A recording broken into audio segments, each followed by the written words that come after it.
Steele bu kadar iyi olmayı kesinlikle hak etmiyor. Sophie Turner şu anda Lara Croft bağlantıları sayesinde tüm dikkatleri üzerine çekiyor. Fakat bu güncel, vicdanlı gerilim filmi bu ivmeyi daha da arttıracak. Sotiris Nikias tarafından yaratılan ve ilk bölümde sıradan bir soygun hikayesi gibi görünen Steele, ortalama bir labirentten daha fazla dönemeç ve şaşırtıcı olay barındırıyor. İleriye dönük tahminleri altüst edecek sırlar saklıyor. Bu yapım için büyük bir sürpriz vurucu olduğunu söylemek mümkün ve tür şablonlarına bu kadar bağlı bir gerilim olmasına rağmen Steele yine de izleyiciyi ekrana kilitlemeyi başarıyor. Zara Dan gibi yetenekli bir kahraman sunarak, ona biraz kusur ekleyerek onu daha insani hale getiriyor. Bu karakterin derinliklerine inmesine olanak tanırken, melodramın içine bozulmalar ekliyor ve her köşede sürprizler sunuyor. Steele, hikaye anlatımına ve üst düzey performansa güveniyor. Tüm bu dikkati dağıtan unsurlar, ilk planda hız ve olay örgüsüyle başlıyor. Ve bu da ilk kareden itibaren doğru bir şekilde ayarlanmış ve uygulanmış durumda. Alan Rickman'ın sahneyi kapladığı gibi değil ama, ilk bölümde Die Hard gibi başlayan Sarah, yeni bir staja başlamakta olan kişiye işi öğretmekle görevlidir. Bu eğitim sürecinin beklenmedik misafirler yüzünden yarıda kaldığını söylemek, hiç de bir sır vermek sayılmaz. Ardından gelen sahneler, izleyicilerin ilgisini kaybetmesine neden olabilecek klasik suç gerilim unsurları içeriyor. Buna rağmen Steele olay örgüsünü daha da derinleştiriyor, karakterlerin üzerinde duruyor ve son yıllarda Prime'da izlenebilecek en heyecan verici gerilimlerden birini sunuyor. Her parçanın bir yeri var ve olay örgüsü performansların ötesindeki unsurlara dayanıyor. Müzik ipuçları, kurgu tercihleri ve sahneler arasındaki sessizlikler hepsi önemli bir rol oynuyor.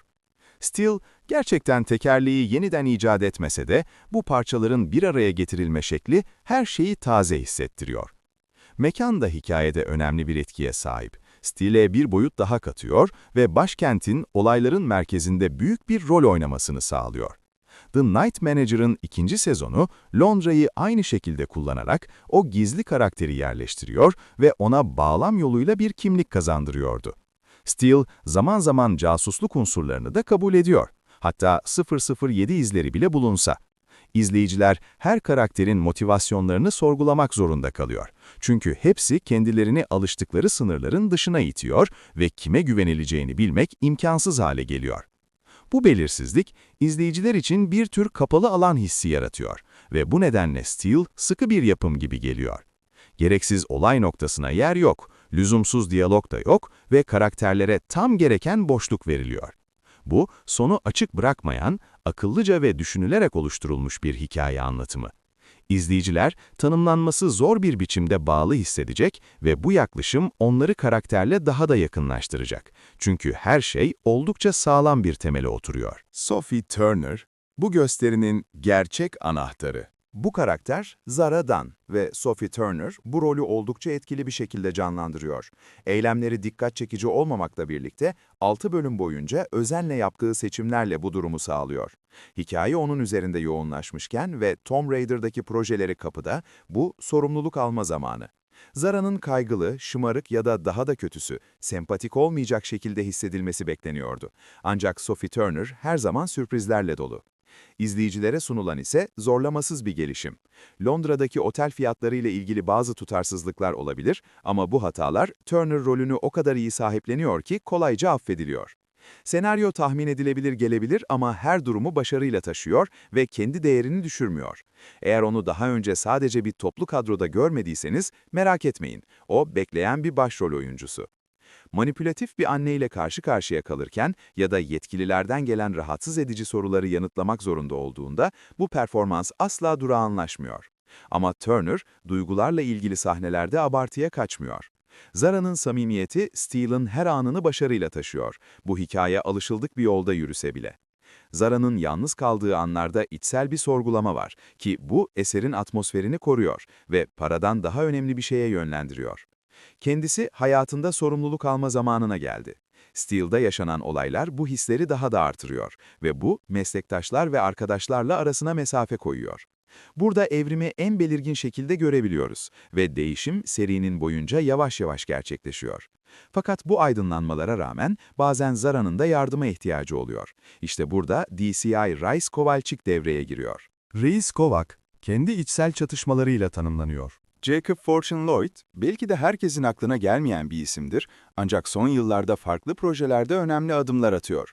See How They Run'daki komedi ve Time Seyahat Eden Cinayet Gizemi Bodies'den kaliteli işlerle ilişkilendirilmesi dikkat çekiyor.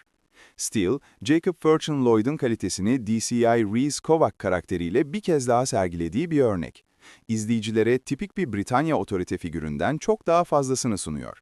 Kovac, maliyet yasa soygunlarıyla alakası olmayan kendi içsel sorunlarıyla savaşıyor. Fortune Lloyd, hayatının alt basamağında tutunmaya çalışan, işini de dahil birçok şeyi dengesini sağlamaya çalışan bir adamı tasvir ediyor. Film ve televizyon dünyasında hatalarını birer savaş yarası gibi taşıyan onurlu otorite figürleri bolca bulunuyor. Ancak burada izleyiciler sorunlarını fark eden ama asla acıma talep etmeyen birine tanık oluyor. Bu karakterizasyon Michael Clayton'a benzer unsurlar taşıyor. Kovac, her yönden gelen baskılara rağmen umutsuz bir yüz çeviriyor. Zara ile yollarının kesiştiği anların nasıl ve neden gerçekleştiği pek önemli değil, fakat birbirlerine olan etkileri bu gösteriyi şekillendirmede büyük rol oynuyor. Her karşılaşmayla kurulan ilişki, Steele'a ihtiyacı olan yaşamı kazandırıyor. Bazıları Kovac'ın sadece kalabalık içinde bir oyuncu olduğunu düşünebilir. Ancak onun kararları düşündüğünüzden daha fazla önem taşıyor. Bu Prime yapımındaki kritik anlarda önemli seçimler yapılması gerekiyor. Bu DCI'yi özel kılan, sahaya getirdiği tahmin edilemeyen unsur. Bir klişe gibi görünen birinin eylemlerini tahmin edememek, izleyiciler için Kovac'ı anlaşılamaz bir karakter haline getiriyor.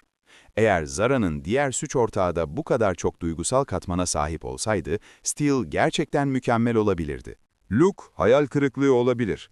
Ama Steele hala sizi meraklandırıyor. Archie Madek ve Emerald Fennell'ın Saltburn filminden beri önemli bir yol kat etti. Fakat Steele bu BAFTA'da yükselen yıldız adayı için fırsatları değerlendiremiyor.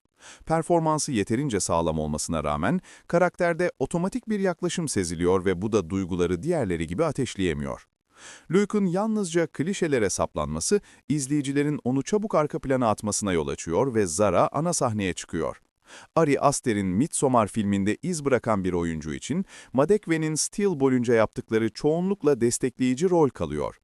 Luke'un bu dizide büyük bir etki yaratma ve aldığı kararların karmaşıklıklarını ortaya koyma potansiyeli var. Ancak ekran süresi çok az ve ilgi başka yönlere kayınca Luke göz ardı ediliyor. Bu da izleyicilerin bu kayıp fırsat için üzülmesine neden oluyor. Bu itiraf yüze çıktıktan sonra izleyiciler bu dinamik gösteriye hiçbir sürpriz olmadan girebilir. Sadece gözden kaçan bazıları da dahil. Steel, Prime'ın şimdiye kadar sunabileceği en basit gerilim filmi gibi görünebilir ama beklenmedik yönlerden orijinallik sunuyor.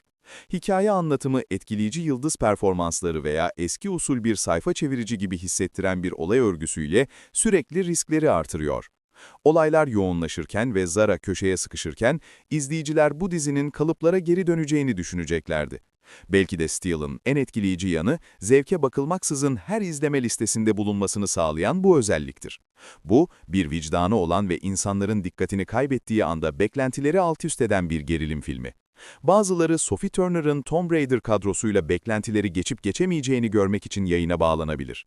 Ancak bu şovu göz ardı edenler için dikkatli olun. Çünkü Steele, uyuyan bir hit olarak kendini gösteriyor. Steele, 21 Ocak'ta Prime Video'da premier yapacak.